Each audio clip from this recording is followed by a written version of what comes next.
एकर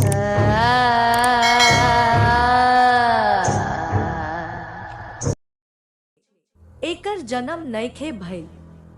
ई चेतना एगो कमरा में आ 3 गो चरण में जेल में बंद फिल्म देख रहल बा जवना के नाम बा ड्रीम जागल आ आत्महत्या। ई एगो प्राकृतिक अवधारणा के कायम राखेला जवना में रौरा हमेशा शरीर के भाव होला आ बाद में मौत के डर होला। का रउआ कबो सोचले बानी कि जब हमनी के सुदेनी जात ई सब कहा जाला? मौत में इहे होला ई हकीकत ना हा। अगर हकीकत में जन्म ना होखे त मौत कैसे होला? छठवां आयाम एगो बहुत ऊपर बा।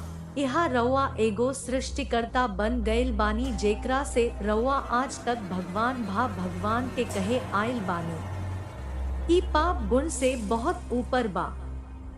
पपोरी कहले, अरे तब कवन एलियन बा? सुबोध पूछ ले।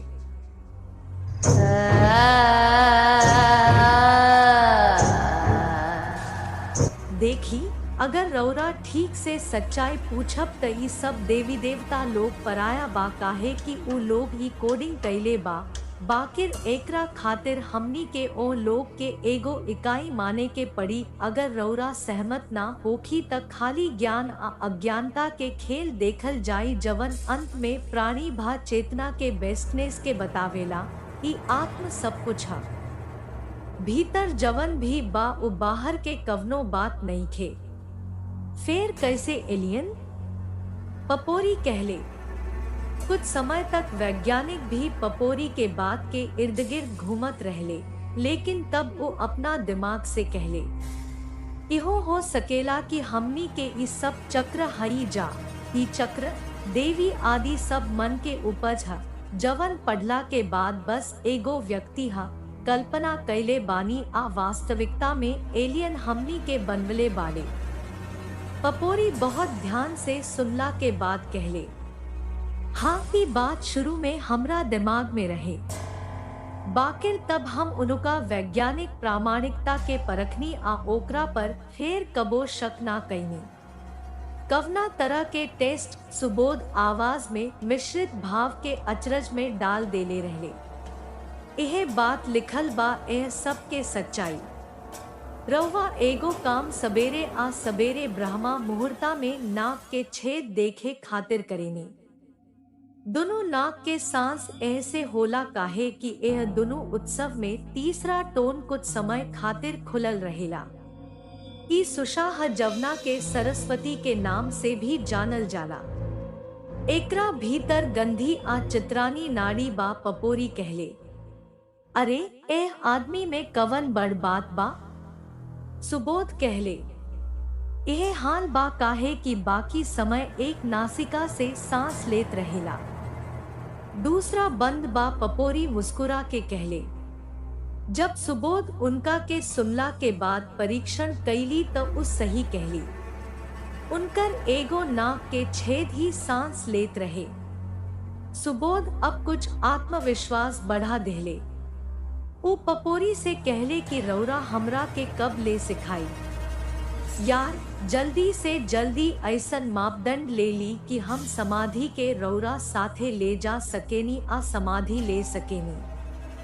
पपोरी दांत से आपन निचला होठ काट के बोली, अभी केहू कुछ समय पहले केहू ना कैल चाहत रहे। का भइल सुबोध बाबू? अरे हम त ऐसे कहनी काहे कि हम अपना पहला अनुभव से डेरात रहनी आ राउर बात से भी आ। सुबोध के पपोरी के देखत छोड़ दिहल गए, कहीं ना कहीं शरारती हो गए। पपोरी कहा कैले बाड़ी। सुबोध उनका नजदीक आके उनका के चूम ले। दोनों जाना एक दूसरा के साथे कुछ समय तक लपेटत रहले।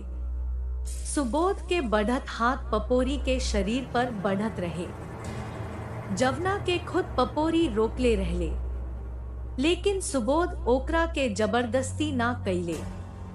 एगो बढ़िया चुम्मा के बाद पपोरी अपना बाल के ब्रेक संभालत कहले, सबसे पहले शरीर में कुछ ताकत के जरूरत होखेला ताकि आप अपना जीवन के शरीर के लंबा समय तक बना सकी। कैसे हुई? सुबोध कहले, आज रात के खाना खैला के बाद हम सुनंदा एगो रेसिपी बनाई। आधा रात में चक्र पूजा करा दे, जवना से राउर बाधा खुल जाई तब हम रौरा आपन संबंध बना ले। जवन उम्मीद बा कि अब की बेर एगो नया आयाम तक पहुंच जाई। पपोरी कहले, ई रेसिपी कहा? सुबोध पूछ ले। राज पपोरी बा विल साके जवन आधा सड़ल बा ओकरा पर भी एकर असर पड़ी। सुबोध कहले, हाँ बाकिर ओकरा के कैसे सिखाई? पपोरी कहले, का उ फेर से ओहिजा जा पाई? सुबोध पूछ ले। बेशक रौरा एगो बढ़िया दोस्त बानी, मन करी त सुनंदा के साथे पूजा में बैठब। पपोरी कहले, लेकिन 4 लोग अवुरी यौन संबंध। कुछ सोचत सुबोध कहले, तू लजा गयल बाड़ू। पपोरी कहले, अब सुबोध काफी रिलैक्स हो गईले। त रात में मिले खातिर बोलला के बाद वो वापस अपना कमरा में चल गईले। जैसे ही वो चल गईलन, पपोरी आपन कपड़ा उतार के बाथरूम में नहाए गईलन। पपोरी नहा के तैयार करके अपना कमरा में सुनंदा के बोलले। सुनंदा कमरा में आके बगल के बिछौना पर बैठ गई। पपोरी हल्का लहजा में कहले, कुछ समय खातिर रसोई में हमरा से मिली। ओकरा में मौजूद सगरी सामानन के भी ले आई। ठीक बा बाकिर सुनंदा एह काम में कम से कम 2 घंटा के कहले, लेकिन 2 घंटा में हर हालत में आ जाला। अब की बेर पपोरी के टोन पहले से कुछ सख्त रहे। का हम आके घर से निकल के भाग जाए? हसत सुनंदा कहले। एकरा बाद सुनंदा चल गईले। जैसे ही वो चल गईलन, गाय के शीशी से पपोरी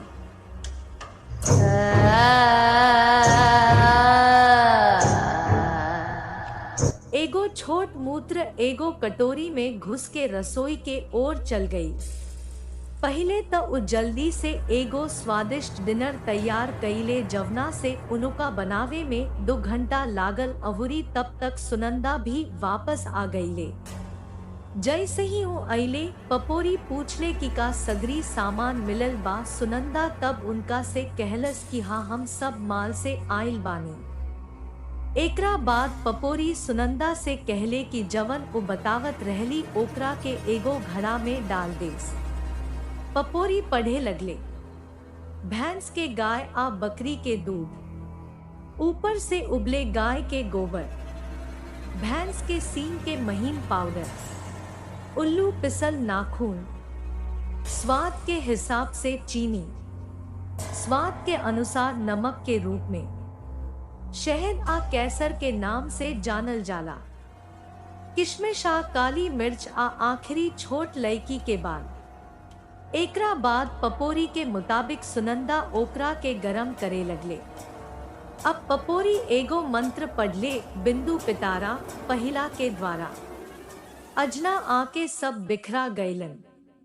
जैसे ही वो अतना मंत्र बोलत रहले, ओ गरम बर्तन में सगरी सामग्री अपने आप मिल गई। अब खाली एगो चीज के कमी रहे, गाय के पेशाब, जवना के पपोरी शुद्धिकरण खातिर प्रार्थना करत रहे। बर्तन के चारों ओर प्रार्थना करत रहे। अब वो सेवा करे खातिर तैयार हो गईल रहली।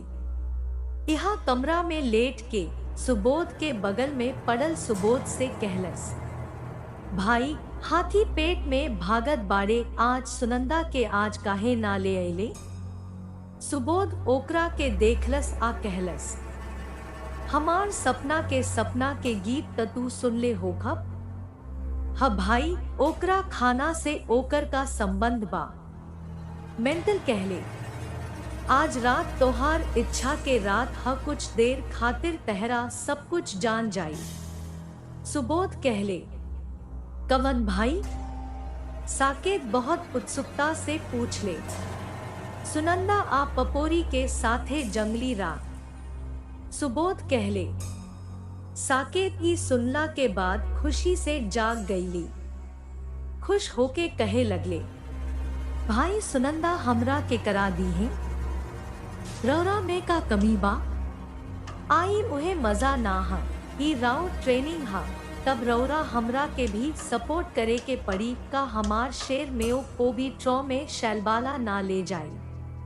सुबोध कहले, जैसे ही साकेत शैलबाला के नाम सुनाई दादी के भरपाई हो गई, लेकिन ओकरा बाद दादा के बाद वो आपन स्थिति कम ना होके देवेली अवूरी कहली, भाई आपन कौन बदल देहे, भगवान वादा करत बाड़े, लेकिन भाई ए में सीखला के का जरूरत बा, इहो जानत बा कि पेट्रोल पंप हो गइल बा। साकेत कहले कि निपोर कर साके। आगे सुबोध कुछ कह सकत रहले कि खाना तैयार होखे से पहले ई सुनंदा के आवाज रहे, भाई अब एगो हरियर सिग्नल भी भेजले रहले, भूख के चलते खराब हालत बा। मातल कहले, हचाल सुबोध कहले। एकरा बाद दोनों जाना रात के खाना खाए खातिर सुनंदा आ पपोरी गईले। आगे बढ़ के आगे बढ़ी, स्थिर से बनल रसायन के का असर हुई, मेंटल एगो बैल के रूप में का करी, विल पपोरी के सुनंदा के साथे चाल सुबोध के एगो नया आयाम में ले जा सकेला। सुनत रही, अगर रौरा आपन पसंदीदा कहानी यक्षिणी कहानी पसंद बा त ओकरा के अपना दोस्तन से शेयर करी। चैनल के सब्सक्राइब करी ताकि रउआ सही समय पर अगला भाग के सूचना मिल सके।